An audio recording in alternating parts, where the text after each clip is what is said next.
Mbappe scored twice. Vinicius delivered 2 assists. A perfect script unfolded at the Santiago Bernabéu on a magical Champions League night as Real Madrid showed total dominance and crushed Monaco by a tennis-set scoreline. The explosive display from the number 7 and number 10 didn't just produce a ruthless 6-1 win for Los Blancos, it sent a clear warning to the rest of Europe. This is a team coming together, finding its rhythm again under the guidance of new head coach Álvaro Arbeloa.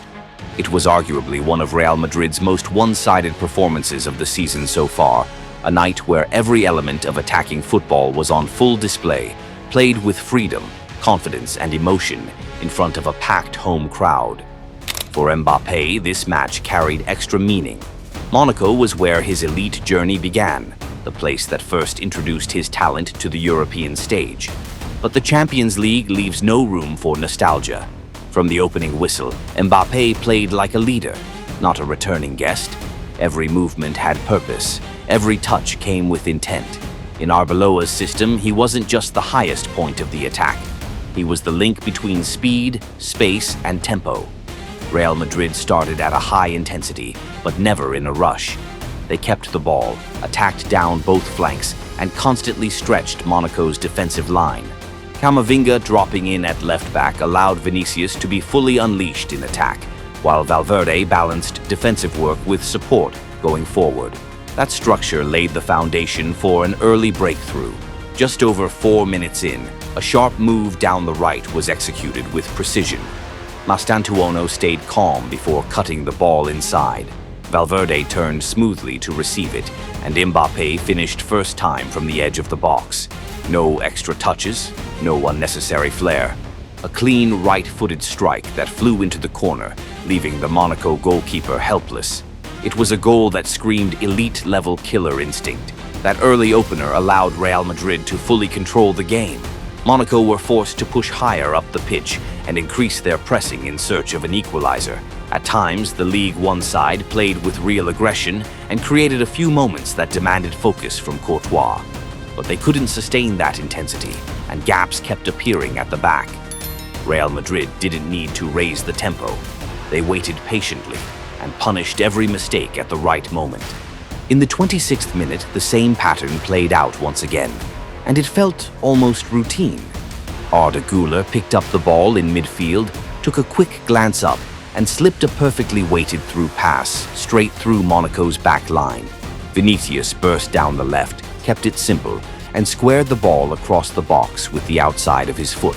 Mbappe had already timed his run, found the space, and calmly finished into an empty net.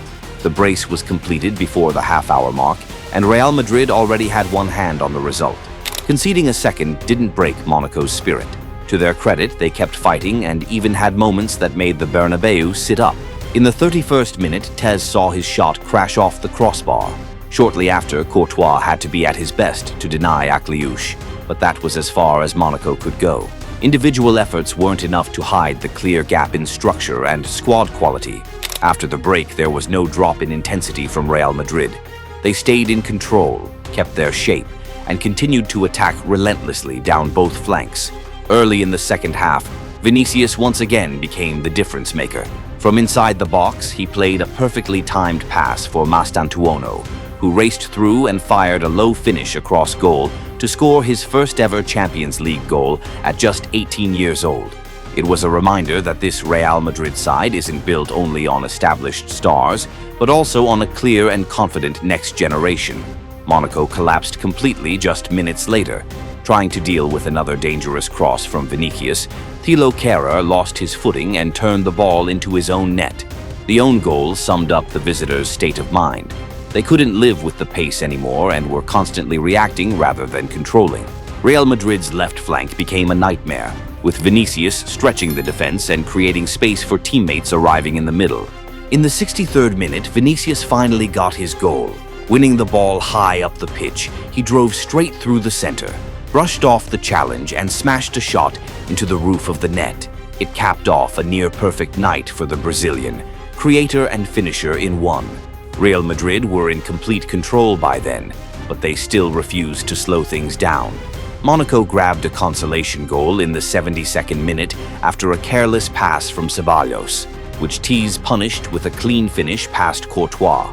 It changed nothing. Madrid quickly restored order and kept pressing.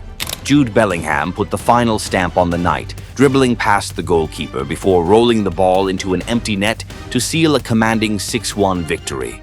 In a match where many players impressed, Mbappe was still the standout figure. His two early goals didn't just change the scoreline, they shaped the entire game. Once Mbappe struck early, Real Madrid were free to play on their own terms, forcing Monaco to abandon their original plan and chase the rhythm of the match instead. With that brace, Mbappe took his Champions League tally this season to 11 goals in just 6 games, equaling a record previously set by Cristiano Ronaldo in the 2015-16 campaign. Statistically, only 2 players in Champions League history have ever reached that number at this stage of the competition. What makes it even more striking is the context. Ronaldo achieved it in the old format with just 6 matches, while the current season features a new structure with 8 games. Yet, Mbappe still needed only 6 to hit 11 goals, underlining his ruthless efficiency. With Real Madrid all but guaranteed direct qualification to the round of 16, the door is wide open for him to push those numbers even further. At 27, Mbappe is entering the most complete phase of his career. He no longer relies purely on pace. He plays smarter, finds space more intelligently, and finishes with greater control. In this current Real Madrid setup, he's been placed in the perfect role, with space to attack, support around him, and the freedom to decide games. Alongside him, Vinicius once again showed just how influential he is to this team. 2 assists, 1 goal, and a key role in forcing the own goal summed up a complete performance from the Brazilian. Valverde was tireless and effective. Arda Güler continued to show growing tactical maturity, and Mastantuono enjoyed a landmark night in his young career. The 6-1 win over Monaco also marked the first time since 2019 that Real Madrid have scored 6 goals in a Champions League match. The numbers told the story of total domination, an expected goals figure close to 4, and a staggering 45 shots attempted. The Bernabéu remains a nightmare destination for French sides, with Madrid extending their long, unbeaten home run against League One opponents. In a season filled with ups and downs, this victory felt like a statement of belief. It showed that Real Madrid still have the mentality, the depth, and the ability to explode when it matters most. And at the heart of it all, Mbappe is quietly growing into a leader, not through words, but through decisive goals. As the night at the Bernabéu came to an end, the feeling was a familiar one. Real Madrid, alive and powerful in the Champions League once again. No noise, no exaggeration, just a clear message sent to Europe. When Mbappe and Vinícius are at their best, Real Madrid remain contenders for every trophy. And Monaco were simply the latest team to find that out the hard way.